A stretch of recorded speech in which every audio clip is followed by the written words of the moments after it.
Welcome to Sweet Life Beat Life. We hope this video helps. You start by preparing the game and the system. Back up the Mafia II folder and saves now, because you will overwrite system DLLs. Next, get the PhysX SDK runtime that matches the game's architecture, 32-bit versus 64-bit, so the game loads the correct libraries. Once done, run the installer as administrator or manually copy the DLLs into the game folder, and temporarily disable antivirus to avoid quarantines. This prevents permission issues and ensures the engine can find the new PhysX binaries immediately. You now perform the replacement, identify the PhysX DLLs the game uses, such as PhysX loader, DLL and PhysX core, DLL, and confirm version numbers.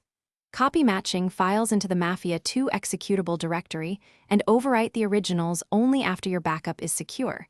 This fixes mismatched or corrupted libraries. Make sure to install or repair Microsoft Visual C++ redistributables required by that PhysX build, because missing runtimes cause crashes. Once these steps complete, verify file permissions you finish by testing the game and adjusting as needed. Launch Mafia II in windowed mode and watch the logs for PhysX initialization messages so you can pinpoint failures.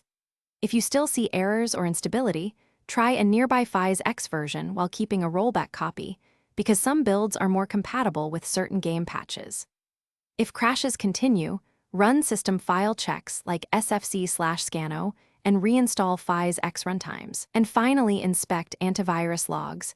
Sometimes real-time protection blocks DLL loading, which causes the issue. Thanks for watching. Consider subscribing if we helped you.